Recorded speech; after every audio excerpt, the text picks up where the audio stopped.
Hey everybody, welcome back to A Brush with Coaching with me, Martin Carter. So, I'm a lark rather than an owl. That is to say, I'm a morning, not an evening person. I tend to be at my best early in the day, not late in the day. And so I tend to be up pretty early in the morning. Now, we live on a fairly busy road. We're 3 or 4 minutes from a motorway. We're about 10 minutes from an international airport. But even so, it's never really struck me in all the time I've lived here that it's particularly noisy.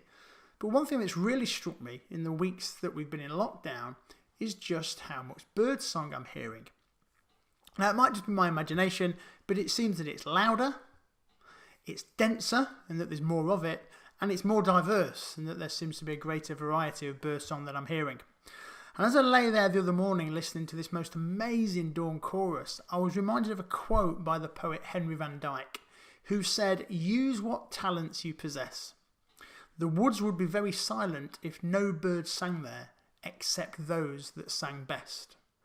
So use what talents you possess. The woods would be very silent if no birds sang there except those that sang best. And I meet a lot of people in my work and in my life who are always telling me they're not very good at something. I'm not good at maths, or I'm not good at public speaking, or I'm not good at organising my time, or DIY, or drawing, or cooking, or singing, or whatever it might be. And my question to them is always, what do you mean by good? Who's setting the benchmark for what constitutes good? Now, I'm a perfectionist, an acute perfectionist in many ways. I'm driven to make things as good as they can be. And over the years, I've tried several times to try and get rid of it, but if I'm honest, it's never really worked, not completely. And the reason it hasn't worked, if I'm really honest, is because I was never sure I wanted it to. Because actually, being a perfectionist, in many ways, it served me quite well. It got me good results, it helped me to become a better person, to take on bigger challenges, and to pull off stuff that I never imagined I'd be able to achieve. But I also know, and I also knew, that in other areas it was harming me. Because I'm not perfect, right? Far from it. And so no matter how long and how hard I work, things were never going to be perfect. I was never going to achieve perfection. And I was my own biggest critic. I was consistently getting disappointed, cross and angry and disheartened with myself. But then one day, as I was sitting there mulling over yet another less than perfect performance, I suddenly realised that the problem wasn't about me desiring perfection. It was about how I was defining perfection.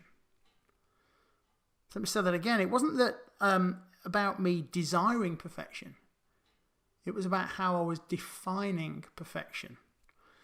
Because I realised that it's fine to want to make something as good as I can make it. But that's very different to wanting to make it as good as it can be. So I reckon I'm a pretty decent dad, driver, because we all are, right, and DIYer. I can hold a decent tune. I can hold a decent meeting, I can hold a decent conversation. I invariably get pretty decent feedback about my coaching, facilitation and teaching. But I'm not perfect at any of these. There's somebody out there who is better than me at those and a million and one other things. I'm not perfect, nor am I the best. So against that benchmark, I'm always going to be disappointed, dispirited and downhearted. But like the birds outside my window, I've come to realise that my responsibility is not to be the best full stop. It's just to be the best I can be today. And then tomorrow, the challenge is to try and better it. So your work, your life doesn't have to be better than anybody else's. It just needs to be your best. Whatever your best looks like today. And sometimes that might mean not being able to be as good as you were yesterday. But what I do know is that if you practice consistently and consciously for long enough, your best will get better over time.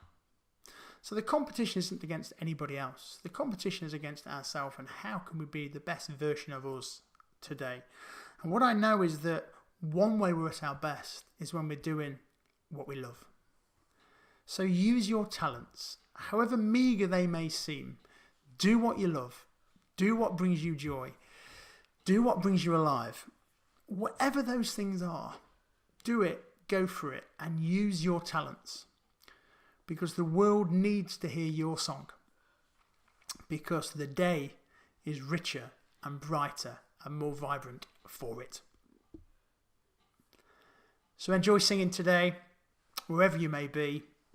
Have a great day. Be the best you can be. Sing your song.